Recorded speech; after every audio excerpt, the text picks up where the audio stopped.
Hey, podcast listeners. This is episode 15 of the Moonbase podcast.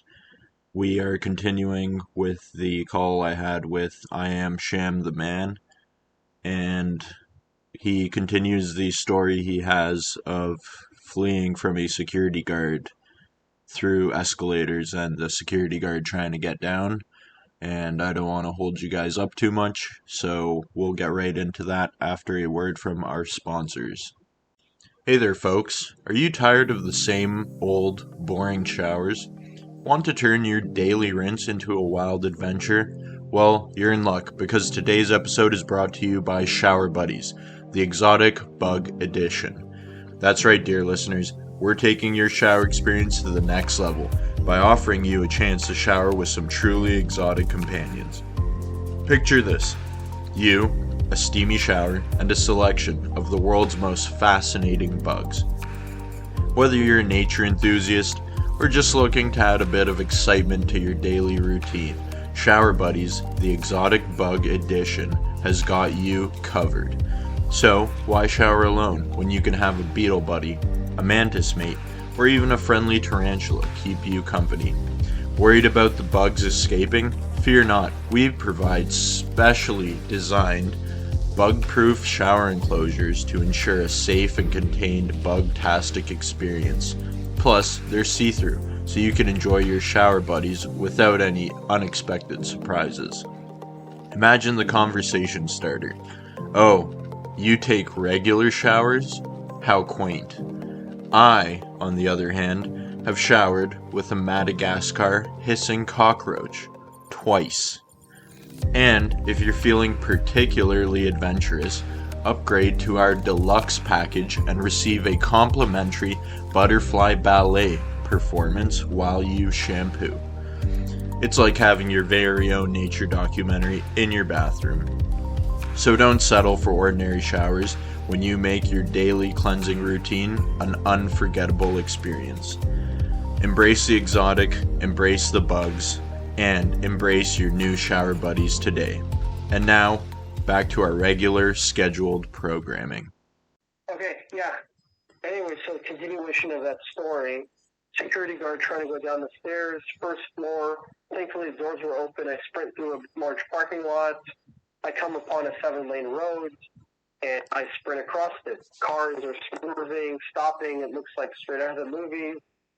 And I take a left to dive into some bushes at a hotel because I want to stay out of view. A couple minutes later, I see this flashlight, and somebody's like, hey, somebody there. I'm assuming it's a security guard.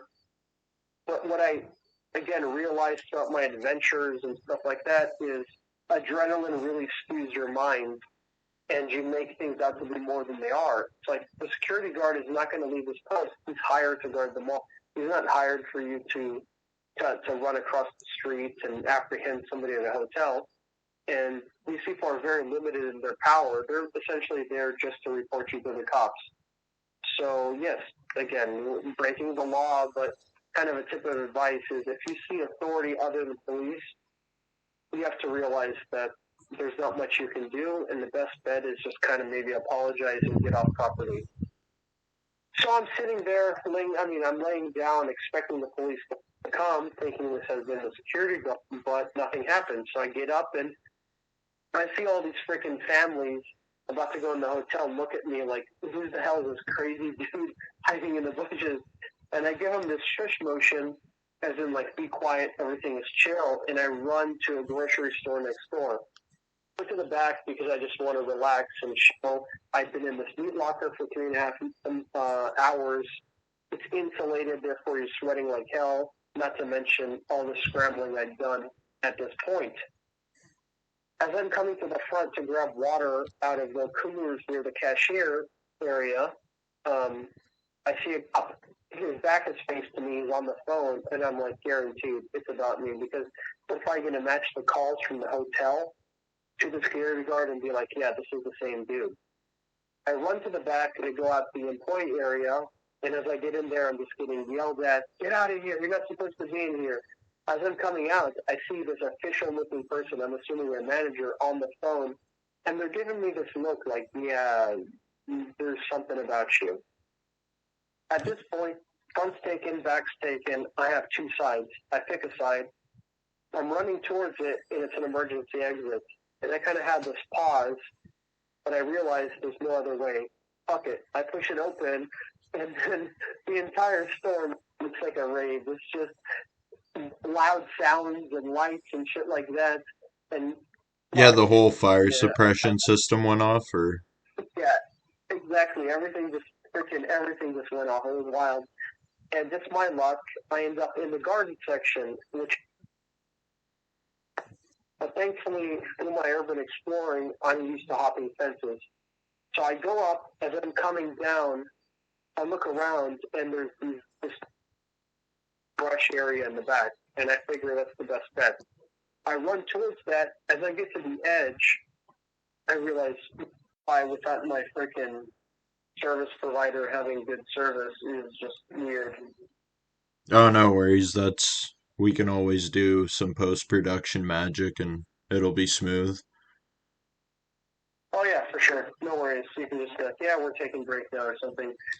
So, continuing the story, the fire system goes off and stuff like that, and here I am jumping a 20, 25-foot fence, coming down, look for escape routes, going through the back through the forest is the best bet. I start running towards there, and I'm like, something feels weird. I don't have my phone on me. What happened? My assumption is that when I came down, probably the phone flew out of my pocket. This is another lesson in adrenaline, is that you have to think about the circumstance. Even if a cop was to come through that door, they have to hop a fence. They're not going to hop a fence, or they're not going to hop it very quickly. I had more than enough time to go grab my phone and come back, or at least search for it, make an attempt. But I just disregarded that. I'm like, okay, it's a lost cause. If I come back and find it, I find it, but whatever. Hopefully it's not unlocked. I start running through this heavy, dark brush forest area for about a minute. I'm just getting scratched all over. About a minute in, I run into this fence, and it's a regular-ass fence. Regular 4 to 6 foot fence. And I hop it like nothing because I'm so used to it at this point. Except my feet don't hit the ground. I find myself fully sprawled out, flying through the air for what seemed like forever. It was the most crazy experience of my life. And I just hear like brush breaking and branches and shit like that. I'm like falling through space. I don't even know where I'm at. A couple seconds later, it feels like forever, I land, and I land on all fours. It feels like some weird, like, superhero movie where you're just, like, landing on the ground. And I look up, and I start, like, pinching myself. I thought I died. I'm like, what the hell just happened? I felt like an eternity is going on here. So after I pinch myself, I'm like, okay, I think I'm alive. And I look back and up, and I see this huge retaining wall, and the moonlight is shining on it, and at the very top is the fence which I hopped. What ended up happening is I fell 30 feet into a dark forest. Okay. And not a scratch, somehow. Like, it was the luckiest, wildest moment of my life. Yeah, that sounds pretty crazy. Once I gathered my thoughts, and I'm like, okay, I'm alive. How do I get out? Well, the wall has to end somewhere. So I follow the wall for about a minute, and I come upon this huge storm drain. Like, you could drive through the storm drain. It was massive. If I follow it long enough, it's going to end, right? Yeah. I follow it. I'm walking for like 10 minutes, and I finally come upon this other part of the forest. I get into the forest, but I notice that there's lights behind me. So I walk up this embankment, and I just start laughing like hell. What ended up happening is I'm looking at several cop cars in front of the grocery store I ran into in like a canine, and they were looking towards the woods in the back of the store.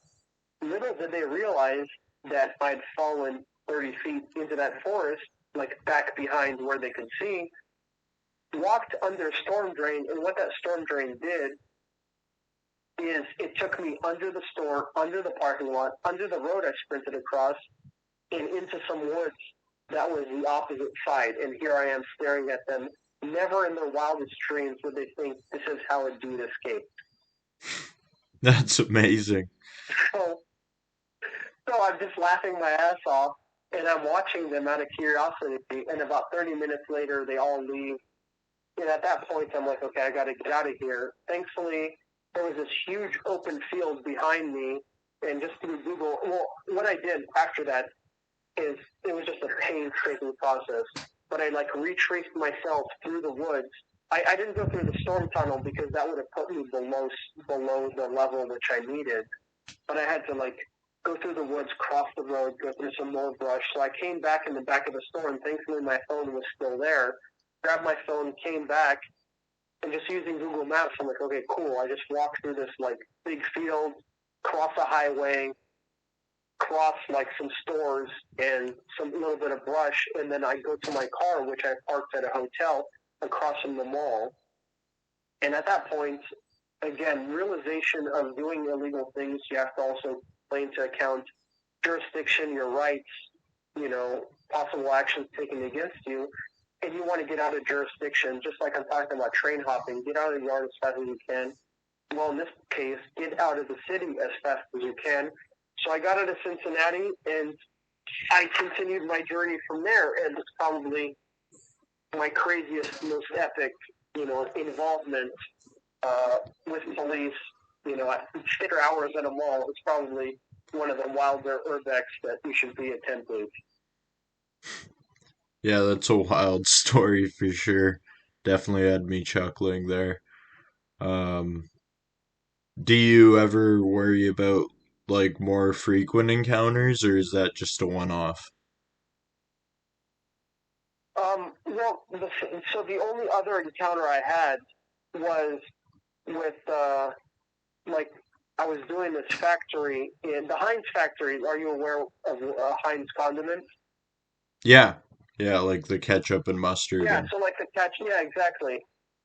So it's like the historic huge factory in Pittsburgh. It's not active. It's like an old school building. It's got smokestacks and all that stuff. We're talking just millions of square feet. This place is massive. So when I went to Pittsburgh, I'd done some I do recon through satellite images on Google. I think that's just a good sense of getting aware of all, the positioning and stuff like that. And coincidentally, when I did Street View and I looked at possible entrances, well, the only entrance was guarded by security cars, and they were displayed on Google Street Views, which is funny. I'm like, okay, this is the one entrance, and there's security vehicles. So I had to look around. And out back, there was these apartment buildings that were next door. And I'm like, okay, I'm going to go there and check it out. Well, it's barbed wire fence. And thankfully, again, I'd gotten used to it. So when you climb barbed wire, what you want to do is find an edge. That's the easiest way to climb, especially if you can find an edge of barbed wire, like a post of it against the wall. You can kind of, climb your way through it. And that's what I found. So I went through this kind of opposite end of where the security would be. okay. I'm exploring as I explore, I'm narrating, but there's nobody around. I don't think much of it. When I get to the roof, I decide to walk over to the front section, which is the only official entrance, and I see security cars. In my head, for whatever reason, I'm thinking, let me see how close I can get to them. So I end up going down, and I make my way over to this big bay doors, and I'm crouched down behind these pallets, looking at these security cars, and I can see people in them. I can see the reflection of them sitting there on their cell phones. And as I'm sitting there, a couple minutes in, there's always this huge bay door, but then there's a small door to the side, which is just a regular access door. I hear some footsteps, and then all of a sudden, this door opens up, and I'm like, oh shit, I need to move. Because I'm in a certain position where if I don't move, I'm going to be found out by these two people who just come bursting through this door. I make a sprint. They obviously, see me, they hear the noise, and now they're yelling at me, and my headlamp falls off my face because I'm exploring at dark. But I feel confident because the section I'd come from was like this huge parking garage area. It looked like a parking garage. It was a huge open space, and then to a corner with some offices. So I'm thinking, even if it's dark, I can't really see anything. There's a 90% chance I'm going to just easily get out of here. Again, my luck, just like I'd gotten, in that situation in the mall in Cincinnati, I end up going into the offices. So here I am in the dark, people, some people yelling behind me, scrambling through these offices, come to find out I'm enclosed. You cannot get out of these offices any other way except coming in through the same way. I go to the very back. There's kind of like two rooms. I go to the very back room, and my only chance is to hide behind some bookshelves, but I have zero confidence. I'm like, I'm going to be found out sooner or later. So I'm leaning behind these bookshelves, expecting to be found out. About a minute later, I see these lights cutting through the darkness. It looks straight out of a movie. These piercing in the darkness. And then I hear, Pittsburgh police. I call their bluff, and I'm just there. I'm waiting for somebody to walk in and just see me. I'll never know till this day why they didn't do this. But they entered that room 3 times, and they never went to the back wall. So this what's it called? This bookshelf was about 3 feet away from the back wall, meaning if you walked all the way to the back, if you were to see the entire room, at least on your way back, you're going to see me. I don't know why they didn't search the entire room. It made no sense. I literally was 3 feet away from a cop at that point. I could hear him breathe. It was the weirdest experience as to why, how I didn't get discovered. I don't understand. So anyways, this goes on for about 30 minutes, and the security guards are involved, and you just, see these lights going back and forth, and once in a while they're yelling out and stuff. And then all of a sudden they quit. And I kind of have a laugh as well, because when they quit, they went to the outside, that main space where if I'd run, I would have been free, this huge, big space. And they just end up talking about sports and bullshitting and stuff like that. Especially the cops, they're probably thinking this is a nice way to milk some time or whatever. And then they make a half-hearted attempt an hour into this. If you don't come out, we're going to send in the canine. And again, I laugh because I'm thinking, I don't hear a dog, and second of all, there's zero justification to send a dog. For a trespasser to get bitten when there's no products around, there's no threat or nothing like that. And again, I call their bluff. They end up leaving, and again, about an hour, a little bit more, I end up being able to leave, and I sprint through that big open area, which I should have sprinted through if I had light. And the odds were in my favor, and I ended up leaving Pittsburgh, and that was my second.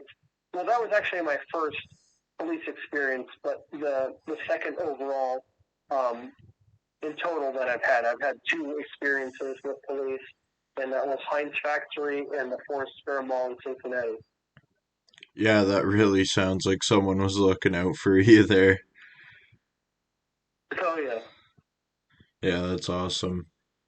So are you continuing with the urban exploring now, or have you transitioned more to the vagabond lifestyle? So for me, I have not urban explored in a while, but it's 100% something that I plan to continue. If anything was my passion, it is urban exploring. It's just, I guess one thing that also kind of makes me comfortable not, because there's always a tension. I always feel like I need to do something. My brain's always racing. And when you get into creating content, maybe you can relate with this doing podcasts and stuff.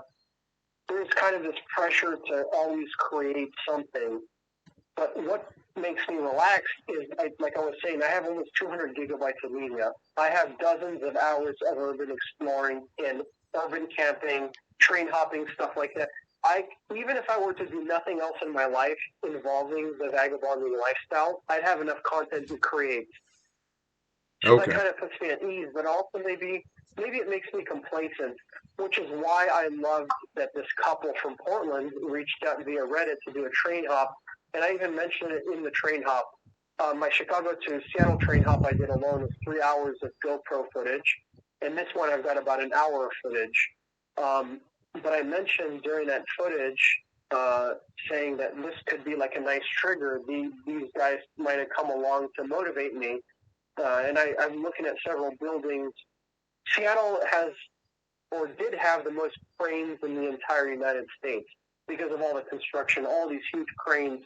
And climbing cranes is also another thing that intrigues me that I want to do. And it's like Seattle's a perfect spot, as well as doing more of my stealth series, active sites like construction and stuff like that. But I don't have anything planned. But my kind of next big thing, and I don't want to say plans because things never go according to plan, especially in this lifestyle, you probably know, that I kind of want to do it, like I'm planning to do a train hop all the way down to LA to kind of,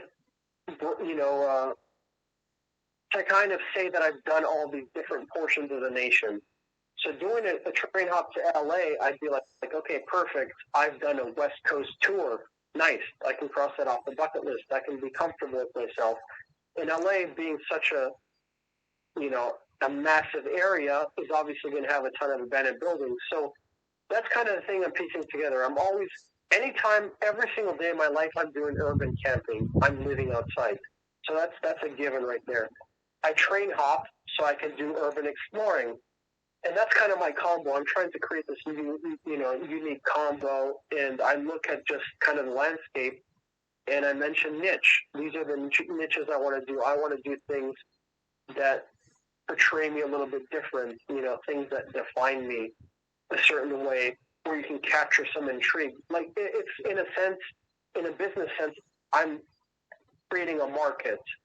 And for me, that's what I want to do. I love doing interventional stuff, doing things that are rare, and it just plays into everything. That's the beauty of it all, of how I'm doing it, my own style.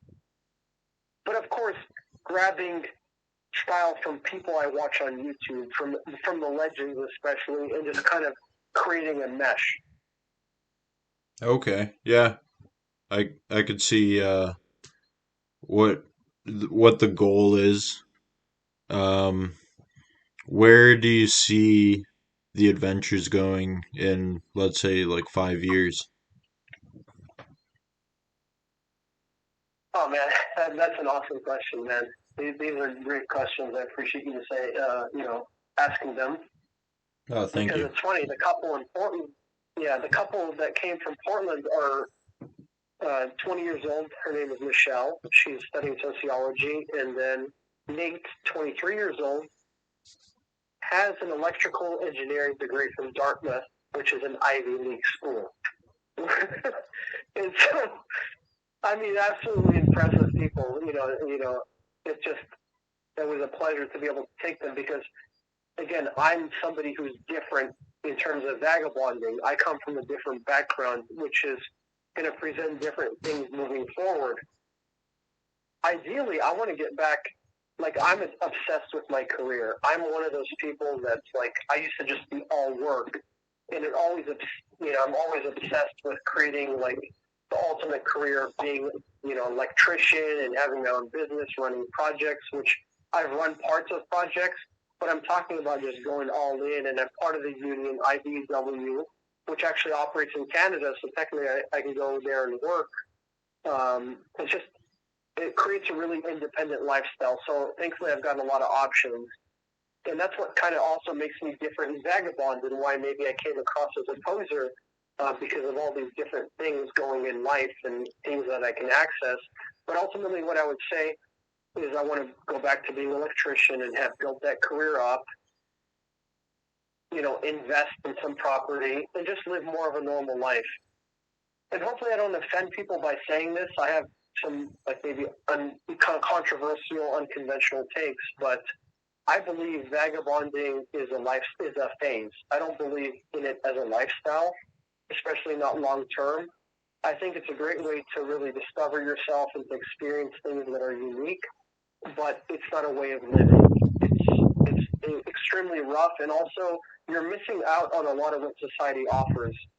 I'm not going to subscribe to F the system, screw society and stuff like that, even though I know there is so much corruption, so many things wrong. I'm a political science major. I got into it because I had that mentality, but it's more so of how can I operate in the system? Because you're not going to F the system. It's not going to work. I'm sorry, but we're just individuals. Even if we have a large enough group, it doesn't work that way. There's people who have trillions, billions of dollars, and they're always going to flex and control things. So we need to be like, my ultimate thing is how can everybody be as independent as possible? So by being independent, you have to develop skills.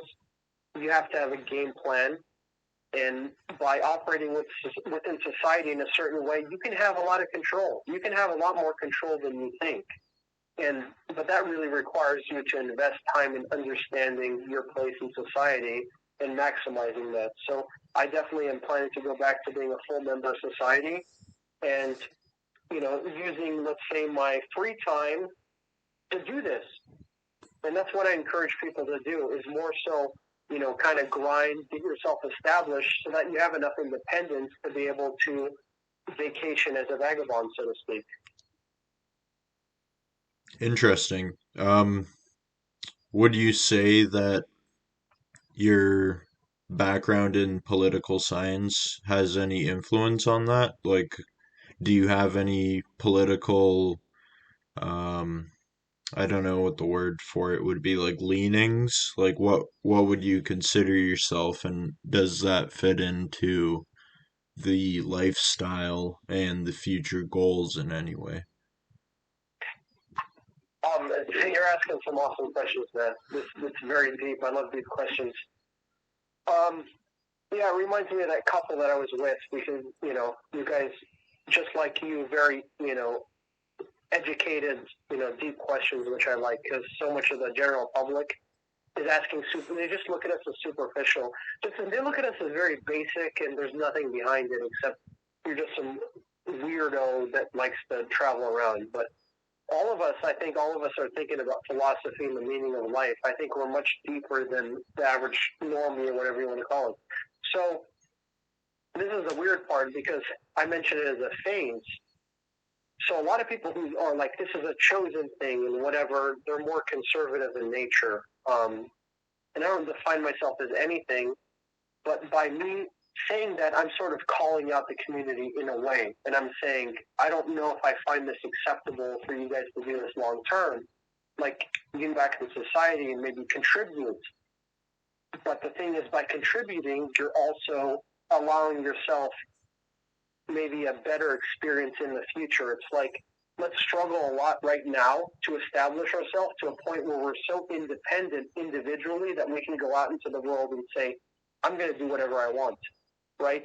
So when I call it a phase, it doesn't mean that you have to stay your entire life in society. It just means that, hey, establish yourself to a point where you can allow yourself extended vacations. And a vacation is just a time when you can do whatever the hell you want. Some people may say, hey, I'm going to freaking, rent a hotel for 2 weeks and go explore X place in the world. Or you could say, dude, I'm just going to take a car and camp wherever I want, or I'm going to hop a freight train from here and there. You can make it out to be whatever you want, but you have much more options. For example, do you not think that if you were rich, if you were a CEO, that it wouldn't open up much more opportunity for you to just take X number of time off and do whatever you want? I think for me, it's not that the whole wealth thing is evil. It's, the people that are very top are using it for the wrong purposes, but individually, if you were to build yourself up in wealth and poverty, you're opening up much more opportunities for yourself to be free enough to adventure and explore how you see fit. So in a way, I'm kind of like calling people out, and you could say, hey, that's like a conservative view of, screw the individual, don't be as free as, you shouldn't be as free as this, you're screwing society, you're a burden, this or that.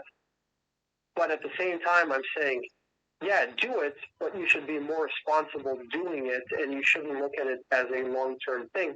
And my general philosophy, I think I developed this recently, was if something is not natural, if something does not progress society, it's not a feasible measure.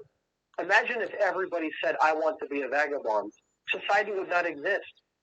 That's just a simple fact. And therefore, you could say vagabonding is quote unquote unnatural. Therefore, it should not be a lifestyle, but a phase. Because it's just not sustainable if everybody on earth was to agree that it was the right thing to do. All the time I'm saying, if all of us were to collectively do it, it would be anarchy and we're all going to suffer. So in a sense, why not suffer short term by doing as much as you can within society so that long term you can have many more opportunities of actual freedom, which is going out there and being a vagabond. Yeah, for sure. You still need the conductor running the train. Yeah, exactly.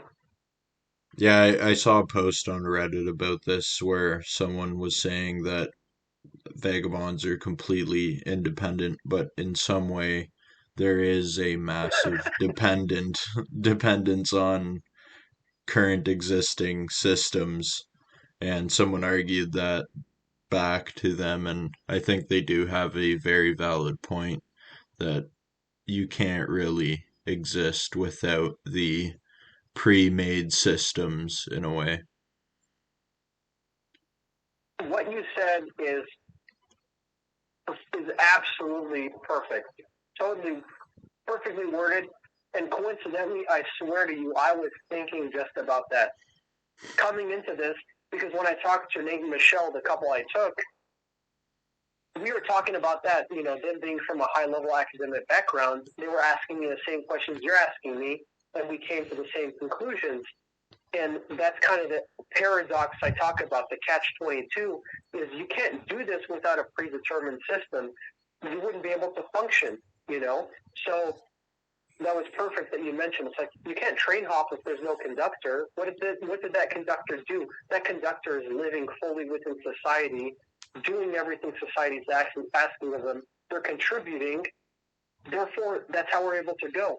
Let's say as a vagabond, you need some food. You're going to a food bank. Who is that run by? It's run by some organization. Organizations are as hierarchical as can be. These are complete establishments. So Yeah.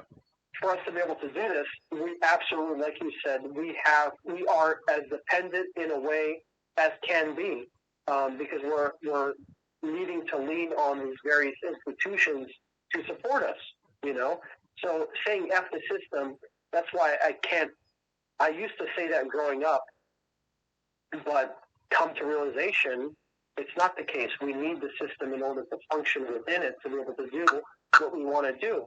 It's just that we can tweak it to mean something different for us. But you can't say F the system. You're not going to be able to do anything with an anarchy going around. There's not going to be an infrastructure for you to operate within. Yeah, for sure. Yeah, totally agree with that. I also wanted to ask you, so earlier you mentioned the background and just like the type of childhood or like the trauma that would bring you on the road or certain mental health issues. Do you have anything to add to that? Like, I'm curious to see what do you think kind of pushes someone to pursue this lifestyle and how that fits in to the vagabond lifestyle. Again, awesome question. This is probably the deepest part of my journey, I would say, is the mental aspect of what made me get into it. So growing up, I was in Corvallis, Oregon. I was the oldest of 7 children, 3 boys, 3 girls, obviously me, parents. My dad came from Morocco. My mom came from Algeria. So they're immigrants. I'm a first-generation American. And you're caught between 2 different cultures, so you're already confused going into public school, and it's pretty tough enough. But then you come from a home of mental illness where you're told society is evil, the outside world is evil, people who are different from you are evil, stay away. you end up growing around, community. I grew up Muslim. I still am. That's what I identify and relate to.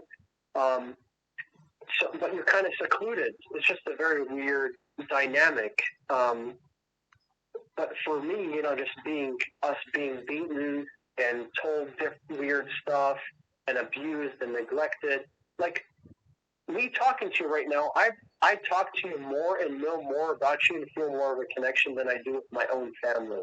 That shows you how messed up stuff is. How it's not an equal relationship. It's almost like you're a slave to your parents. And that's what I experienced. When ultimately you should, be nurtured to be a full adult and to have more of like a friendship as dynamic as you grow up. I didn't end up being taught about society. Like I didn't learn how, open up bank accounts or nothing like that. We never had a family vacation, never had a family dinner, none of that stuff. So it's just, you just grow up confused and abused, and you're told you're nothing. You're told, why are you existing? Like just being beaten down. What kind of confidence are you going to have coming out of that? Parents should be doing the complete opposite. They should be giving their kids as much confidence as possible and going out there and being involved in their lives and development and stuff like that. I was the complete opposite. And to this day, I grew up basically, it got to a point where I was just living in my room. Nobody interacted. We would just, go back to our rooms and live our own lives. It was really weird, and everybody was just withdrawn up to a point, and that's what they exist in at this point. I'm lucky to have escaped, and I talked to my psychiatrist about this, and he's like, there's some things in the human mind we're never going to be able to explain, and luck has to play with that. Like, why did I make it and others did not? You're never going to find out, and I don't want to go crazy contemplating that for the rest of my life, so I'm just going to be thankful. But the family I have existing, which I've not interacted with because it's just way too toxic, they essentially just live within a home. They live within four walls, and that is their world, and you can sit there for the rest of your life convincing yourself that that is reality when it really is not. It's almost like you're sheltering yourself from, the failure that you are, in a sense. That's why it's going to be kind of awkward to go back to my hometown. And a lot of me, I want to, reconcile that, but I don't know how. And I'm admitting confusion. I'm admitting deficiencies in myself. That's a big part of, I think, vagabonding as well. There's a lot of genuine people who voice the truth. They voice who they are. And so in our society, we tend to look at that as weakness. You've always got to be like strong and this and that. And it's weird coming from my sense because I wrestled. Wrestling is a top sport.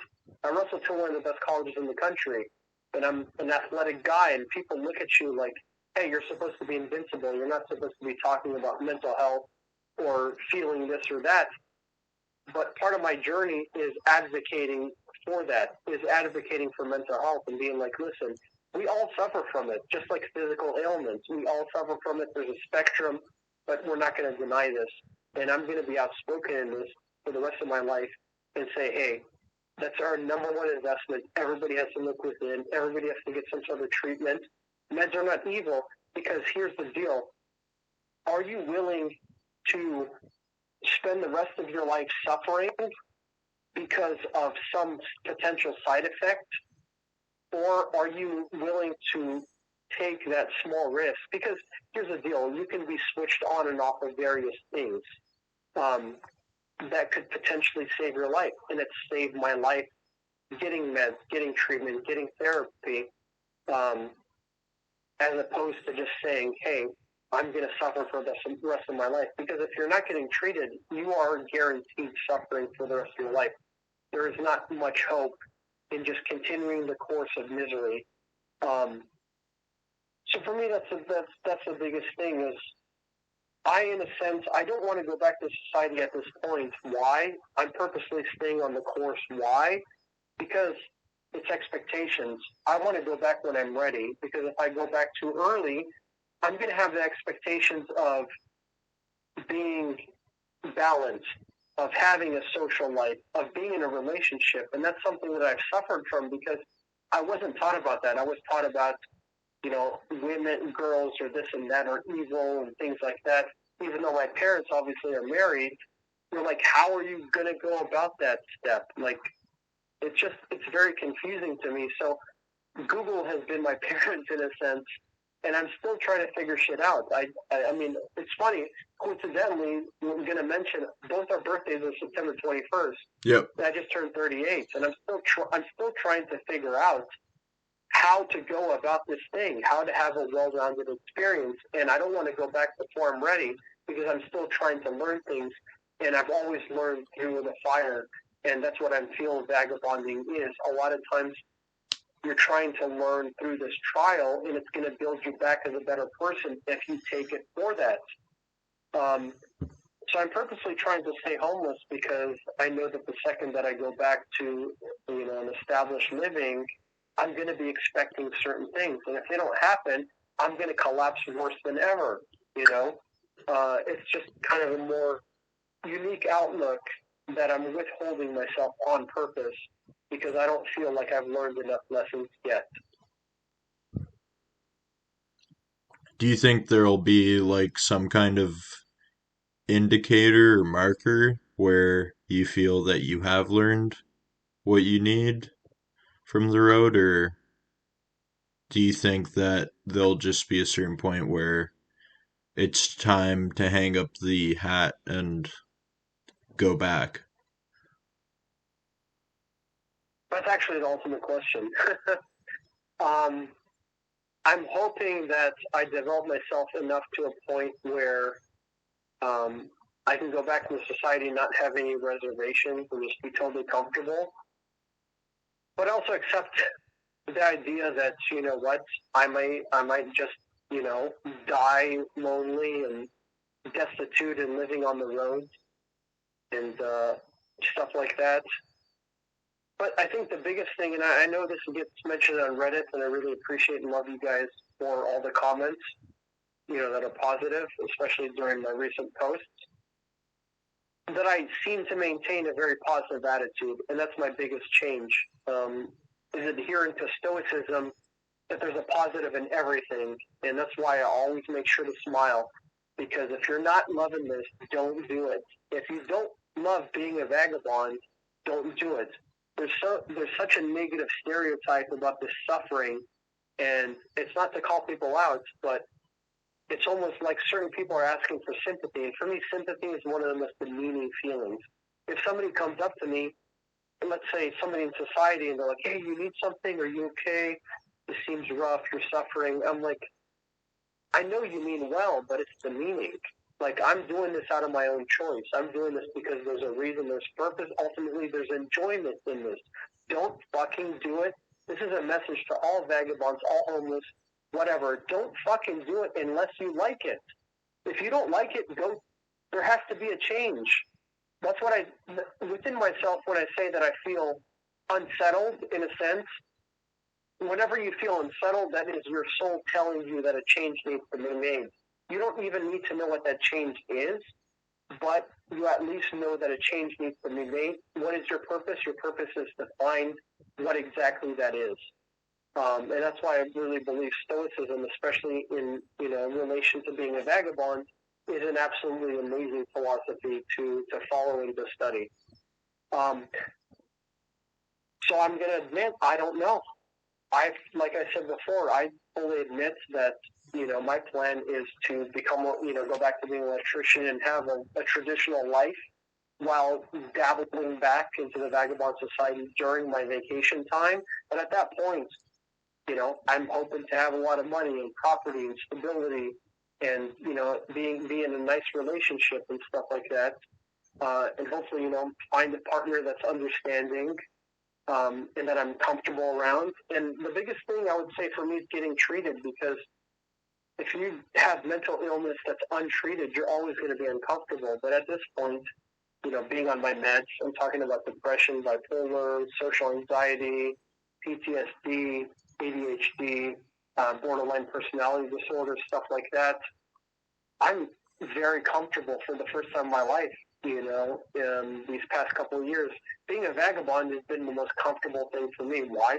It's because I got treated, and because I've been able to experience life. So I always tell people, listen, if you're suffering, you don't need to. If you're suffering, there has to be a change. Please, please seek mental health. Please see a psychiatrist. Meds are less of a risk than risking the rest of your life being miserable. And you can always change things. That's why you got to be very proactive in the stance you take towards living your own life. Would you say that had you gotten help when, like, before hitting the road, that you would be in the same place, like, mentally same place? You know what I mean? Like, would you say the road played into getting better, or would you have been able, with the right resources, to be able to do that while still integrated in our current society? That's a very good question. That's an awesome question. I think if I was in a good relationship and I was in a good mental state, I would have never become a vagabond or homeless. I don't think I would ever do that. And I don't think the vast majority of people would. That's why the vast majority of society never does this, because they're comfortable enough in the societal, construct that they're living in. They're comfortable. If you're comfortable, why the F do you want to go out and do something that quote unquote is uncomfortable, at least outside of your vacation time? So I don't think I would have done this if I was not treated for the trauma that I went through. But since I had trauma and I went on the road, and this is self-discovery, this is searching for something, getting treated in that instance, I think is the best case scenario for somebody coming from my background, because I get to feel better and I get to explore things, which is almost, in a sense, catching up in life, because I had so few experiences before in life, being trapped in this family, miserable family dynamic, and then being untreated. So ultimately, for me, this is about getting myself well enough to get back into society, and also realizing that I found some hobbies, because I believe if you don't have hobbies, it kind of goes into self-destruction. You need to have an outlet. And I finally found my outlet. And I think the best combo is for me to take as many lessons as I can right now and implement them when I go back into society as a nice vacation thing to do. And also to realize that, hey, I know who I want to be around. I want to be around somebody who has the same mentality. I want to find somebody to build my life, that has the same understandings, and go from there. I believe I'm always going to be part of the vagabond community in one way or the other, but the dynamics may change, but I really believe it's something that I'm always going to do in some capacity. That's a pretty interesting outlook. Yeah, I'd agree. Do you ever feel, though, that with the, like, current, like, sometimes it feels that the comfort in a way is a trap in itself? Do you feel that way at all? I swear, man, you are asking like the most perfect questions. You remind me about the journalist from the and who interviewed me. I'm like, these are like perfect set of questions. Sorry, Thank you. I kind of lost my train of thought thinking about that, but could you ask it again? Yeah, so I guess the gist of it was just, do you feel that within being in society that the comfort at a certain point becomes a trap itself, even though, so you might Oh be yeah, there being comfortable and not want to pursue any sort of adventure or whatnot, or want to not deviate from the norm? Would that be, like, somewhat suffocating in a way, I guess? 100%. So I've experienced some very rare comforts. For example, like if the weather is very extreme or certain circumstances, I'll get a hotel room. So in 2 years, like between 5 and 10 times have I actually slept somewhere other than the ground. And I felt myself getting lazy in a sense. It was almost like, man, I just want to stay here and freaking watch TV and play video games, you know? Yeah. And I think for me it was a detriment overall if you want to continue this lifestyle. Purposely don't expose yourself to too many comforts if you really want to have like this visceral experience, which is what vagabonding is about. You want to feel the entire world. You're outside in all these elements. It's like the ultimate open real world video game. That's what I call myself. It's like I'm going in this video game and I'm the main character, and there's nothing like that rush. So it's a detriment if you're a vagabond to seek too much comfort because it could derail you. So only seek comfort, like I was talking about, when you're fully ready to go back into society, because it could be one of those things that kind of throws you off the path. So do your thing, and I talk about that uneasiness in your soul, and that's your soul telling you there still needs to be work to be done in this lifestyle before you go back. You need to still address issues within yourself. But as a vagabond, I would say stay away from comforts, until you're actually ready to go back. Because what are you going back to? You're going back to comfort. So if you're already seeking comfort, it's like, go back or not. Don't stay in this halfway purgatory. If you're going to have comfort, commit to it. Don't try to enjoy it and then continue, because it's kind of like a weird stop and go. Yeah, you can't live on the stairs. Exactly. Yeah, that I think that would be a good way to tie off this first interview. We'd love to have you back if you're interested. It Oh, was great. absolutely, man.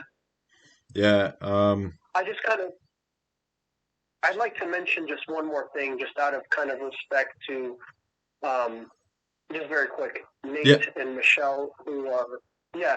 So Nate and Michelle, actually it was Michelle who reached out to me via Reddit, and she had a male username. I don't want to, expose anybody, but I assumed it was a guy who was reaching out, since he was kind of funny how it plays into things. And they're like, hey, we want to have our first. It was her. She's like, I want to have our first experience. I'm a couple, and we're in Portland. Just let us know if we can do this. And I'm thinking, you know what? Like, I'm doing temp work, and it's temp work through apps, which I can cancel within, up to 12 hours without penalty. And like I was telling you, I was kind of getting away from my ways of being an explorer, and I was kind of just settling too much. Just kind of, settling on the fact that I have unlimited footage to be able to post content for infinity, so to speak, for the rest of my life. I can splice and dice. You're into media, you probably understand all the different ways you can reproduce stuff and whatnot. But I thought myself, hey, this is meant to be. It's a way to kind of maybe boost myself, motivate myself to get back into things. I'm like, all right, let's do this. And she formed a WhatsApp group and included her partner. So here I am seeing a male username, and then the other person is also male. And again, this has nothing to do with people's lifestyle choices, but it kind of took me aback, and I'm like, okay, how is this going to just be an interesting experience overall? It kind of just threw me off. Again, no offense to anybody. Every lifestyle for me is acceptable. As long as you're not, disrupting or hurting anybody. That's just how it works for me. So we agreed, to meet up on September 9th, which again is very recently. And they came up to Seattle, came up to the park where I was staying at, and it ended up being a young couple. And we laughed because she was like, yeah, I'm using a male username because there's so many creeps on online on Reddit that I didn't want to, experience that. And I totally understood her. I'm like, I do the same thing, especially being a woman, a younger woman. You're going to encounter a lot of stuff. You're going to encounter a lot of people offering you shit like, hey, come stay at my place or whatever. So it ended up being a young couple, Michelle and Nate, and they're just amazing people. We hit it right off the bat. So we coordinated some stuff. I'm, again, with my experience road tripping and living out of a car, I'm like, you know what? Just park your car at the nearby hotel. Everything's going to be good. I've been here for several months, never seen a tow truck. They agreed with me. We did that. Then we took public transit to the train yard here in Seattle. And I was expecting a pretty quick hop out because the light rail goes above the train yard every day, and I'm riding it every day. So I'm able to scout things out. And there's generally, trains throughout the day kind of waiting to head out. We get there, there's no activity, which in a good way is good because we don't have to experience security. Not that there really is security, but it's nice to have, things kind of not being very active. And we found a good hiding spot, and we just waited out. I had my radio. We weren't really catching anything. Maybe the reception was bad. Maybe it's a slow day. Regardless, it was useless in that sense because I already knew it's going to go to Spokane. It has to stop in Spokane. That's just the way it is. We got there around noon. We didn't get to catch on until 9 p.m. So we're just chilling there. And again, I really appreciate them for being patient and understanding and listening to the fact that, hey, there's no guarantees in this lifestyle, So we hop out at night, going through the night, and I give them the rear-facing car. That way they're blocked off from the wind when they have to sleep. Thankfully, they had a tarp, and I'm forward-facing, so I'm getting blasted by air. But the tarp is doing a pretty good job, although I would say it wasn't a comfortable ride for me. But, again, you're a vagabond. You understand that you have to experience discomfort. Yeah. You wake up, and the train is sided out halfway through the state, but it's going very slow. It's sided out, but at that point, I'm like, we got to be there in 8 hours, maybe 12 hours max, and it's getting to a point where it's like so drug out, and they'd already bought their Greyhound ticket back because they needed to be back. Like we hopped out Saturday, they wanted to be back by Monday morning. They'd already bought their Greyhound ticket, and at this point, I'm like, yeah, sorry guys, it's not going to look like it's going to make it, but again, credit to their spirit. They understood, and they took it well. But it was the most perfect thing for me. Why? Because we were sighted out as we're heading into eastern Washington, which is an epic scenery. It's totally different than the Pacific Northwest generally is known as having forest and stuff. And that's the part that I missed out on my Chicago to Seattle train hop, was seeing eastern Washington. And we ended up going through there during the day, and I caught some awesome pictures and video, which I'm eventually going to share for sure. Again, my tag is IamShamtheMan on YouTube, TikTok, Instagram, and Reddit. I'm posting content all the time, and that's going to be amongst them. We rode through there, and we get into Spokane 15 hours later. Okay, so we're there midday Sunday. We started off, Saturday night. We get into there, explore the city for a couple hours. Thankfully, Nate and Michelle were able to talk to Greyhound and get their ticket readjusted with no charge to later that night. So I end up just, they leave and go back to Seattle to get their car and go back to Portland to do their thing, and I end up staying there. And we explored this riverfront park. Spokane has amazing scenery. There's this waterfalls and stuff like that. And while in that park, I saw some benches in it. This is part of being a vagabond as well, is you develop these senses which are more in tune with finding resources like power sources and places to sleep, things of that nature. I'm like, okay, that bench, I'm going to keep it in the back of my mind. End up sleeping on that bench, and I've got my phone next to me. Again, all these years, when I have my phone next to me, nobody's going to come up to me. I don't see somebody being that brazen. It does not compute in my mind.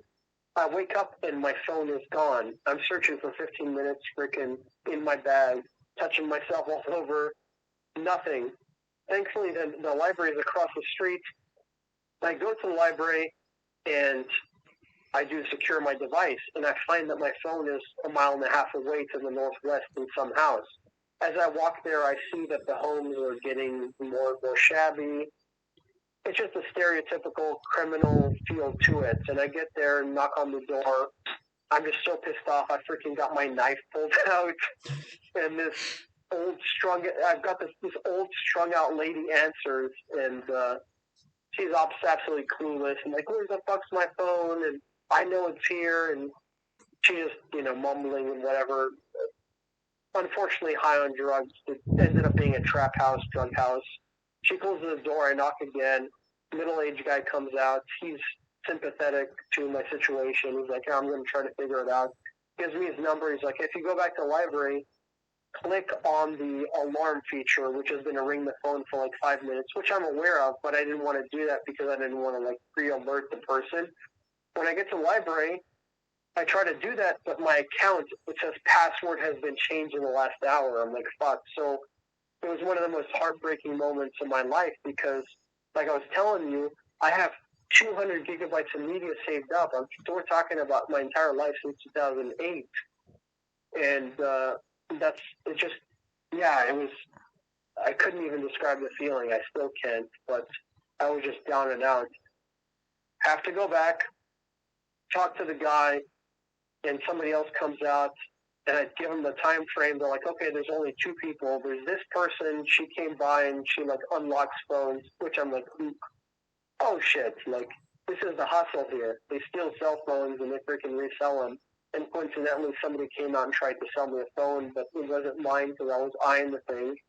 And they're like, okay, it could be this person, which we don't really think it is, because, see, my phone had been already unlocked. They don't need to unlock it.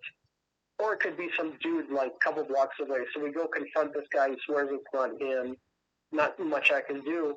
And he's like, hey, I left my bike in your house, but I left because some dude was threatening me. I guess there's some sort of, like, beef between these 2 entities. Well, we end up walking with this guy to see if we can retrieve the bike and to see if we can figure out my situation. When I get there, these people go into their house and they don't reappear, and you can tell they're just out of it. And at this point, I just lost hope. And a lot of just kind of evil stuff comes to mind because I grew up freaking fighting and all this stuff and doing juvenile delinquent stuff. And I go to the front porch and I knock again and open the door, and there's some person with a crack pipe, somebody with syringes, and they're all huddled over this coffee table. Just stereotypical people who are just criminals and scumbags and losers and stuff like that. I'm like, take me to your leader. Who's the person in charge? Like, he's sleeping. Get out of here. We're going to go get him. Just close the door. And I already knew the second I closed the door, they're going to lock it on me. And that's what they did. And my rage had just built up to a certain point where I needed a release. So I, threw their couch off the front porch, and then I grabbed this vase. And I bashed it against the front window, and both the vase and the window ended up breaking. So it was just an absolutely dramatic, wild scene. I go to the sidewalk off the property. I've got a couple crackheads yelling at me, what the fuck, you dipshit, this and that. And I start running. They kind of pursue me for a bit, and I'm like zigzagging through these dark streets. And I'm like, I'm not going to go back to the spot I'm sleeping at, but I end up finding a good spot on the other part of the park. This park is massive. Riverfront Park in Spokane. I think it held the World's Fair in 1974 or something like that, but it's a huge area. So I sleep there, no issues. And then in the morning, I'm searching for spots to eat because at this point, my Cash App card was getting rejected. So what ended up happening is my phone was unlocked. Why? Because during the train hop, I wanted to take as many pictures and videos as possible without being uninterrupted. And having my phone unlocked was very convenient. It's just that I totally forgot to resecure it once I got into Spokane. So these people had full access to my Google account, to my Cash App, everything. Then literally, this person had become me. So I had nothing at that point. I'm going to this, food place downtown that serves hot meals, and I'm already just in a bad mood. And the way it works is you go in, sit down, and then they let women first, no issues. They let 55 and above first, no issues. And I made a petty comment because I noticed that the people who went ahead, they just got a shit ton of food. then when we came up, we got smaller portions, and I was super hungry, and I made a comment about like the food portion sizes. Again, I always get pissed off and just kind of categorize everybody as scumbags because of what happened to me. And one of the servers got pissed off, and he's like, "It's free, whatever, blah, blah." And I just thanked him. Again, there's no commotion, no big arguments. I go sit down. I'm eating the food. 15 minutes later, this older guy, comes behind me and starts just cussing me out. And it's the guy that had been serving.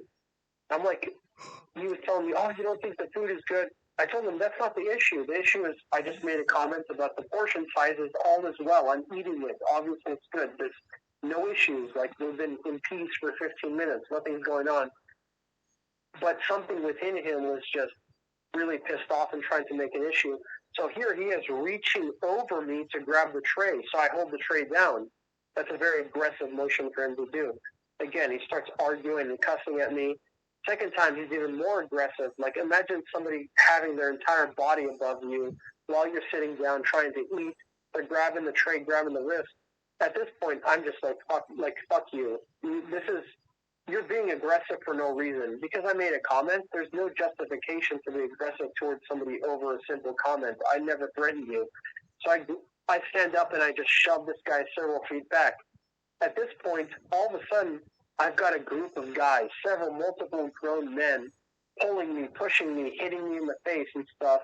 And I'm just getting like dragged around until I'm halfway out the door. And then we break apart, and they're cussing at me. I leave the place, but I stand on the edge of the property because I'm just completely confused, and I'm trying to figure out what the hell's going on. And I'm saying, call the cops. Like, fuck you guys. You guys are pussies. Who fights multiple people against one? They had ripped shirts and they're flustered and stuff like that. But for me, it was the most pussy gang mentality, and I could tell. Maybe I'm being stereotyped by their tattoos and demeanor that these people are probably ex-cons and they're used to bullying people and shit like that. But for me, I was like, you guys are complete pussies, because to attack somebody and to attack somebody in numbers is just cowardly. You guys are cowards. So cops finally came, and I'm like, okay, I'm confident that I'm right. Go review the tape. The cops go in, but they only go in with the people who are already having issues with me. It's like completely biased. They review the tape, the police come out, and they're like, yeah, we don't see anything wrong. I'm like, so you don't see anything wrong with somebody literally putting their body on me and grabbing shit from me? Oh, no, it's fine. And I told them, you know what? What I think you guys are doing is I think you're appeasing this homeless population that's here because it's easier to just be chill with them than to side with an outsider. Cops didn't say anything. They're like, whatever, just, you're not allowed to come back. And I'm thinking, no shit, why would I want to come back? Like, it's a mutual feeling. I'm not trying to come back here. I'm just trying to have you guys say that these people were wrong. But again, the cops wouldn't admit to anything. And again, I just made a simple comment. I admit it's petty, but there's zero reason for somebody to attack you over saying you're not giving me enough food. So that was my Spokane trip.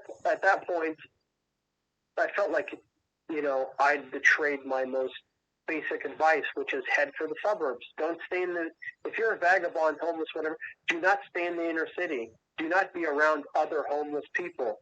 Do not be around that element because they have nothing to lose. That's where all the services are at. That's why they congregate there. Go for the suburbs. I found a nice spot in the suburbs. Coincidentally, and it was much closer to the train yard because at that point I was still thinking, hey, I'm going to hop back. Found a good spot, chilled there for a couple days, and the reason I spent too much time there, I think, is because I was so depressed. I felt like I'd lost everything in my life with my Google account compromised and stuff like that. But my buddy, again, same buddy that flew me from Detroit to Las Vegas to kind of, save me in a sense, was like, dude, you got to get out of there. So I took the Greyhound from Spokane to Seattle, and I'm thinking, how can I get my stuff back? Well, I still have my number, in a sense. I can port my number over to another provider because I'd been using like this pre-government program, and I was able to, I'm like, okay, I'm just going to go to like a regular provider just for like a month, which I'm doing right now. like, which is why service sucks, because this new provider, Boost Mobile, whatever, is just not doing a very good job. But I was thankfully able to port my number, and with my number, I was able to re-access my Google accounts, and since that's tied into Cash App, being able to request a new PIN and stuff, thankfully got a hold of my new Cash App, although they drained me of like $224. Still trying to get that resolved. We'll see what happens, but it's kind of just like lost money. It's not a big deal because, as a vagabond, we don't need much money to exist, and I'm doing temp gigs. So it's not a big issue. I'm just real thankful. Lost everything on September 11th, September 20th, a couple days ago. It was like a perfect birthday present. I was able to regain control of my own accounts and all my media. And since I'm doing content creation, that was the biggest moment of my life, was to be able to get my content back and to interact. I feel like I need something to offer, and that's kind of my offering to the community, is to kind of showcase the lifestyle and maybe be a positive voice for this thing, and buck some stereotypes, be that transition between vagabond and society, because I feel like I have a pretty solid footing in both in terms of experience and accomplishments. And that's where I see myself. I see that kind of market for myself is being able to have society more understand what people like us go through, and what is a result of it, and also to put a fun twist on it. Like, this doesn't have to be negative. I see too much downtrodden shit, and it's like, do it because you enjoy it. Let's have a positivity about it. And ultimately, I think this was the best lesson for me, is show the good stuff, never give up hope. There's always going to be a chance. Just keep fighting through it. And thankfully, I'm back to stuff, and I'm pumped up. Right on. Yeah, I'm glad to hear you got that all back, and I definitely say you're a positive voice in the community and have a lot of wisdom to share. Would you like to plug anything before we head out? No, so the only thing I want to say is I am Sham the Man, all one word. So I am Sham the Man, one word. YouTube, TikTok, Instagram, Reddit. If you'd like to follow me, I'd appreciate it. And then if you want to Google search Sham, SHAM, Belt Magazine, you'll see an article written on me. And then I appreciate the podcast.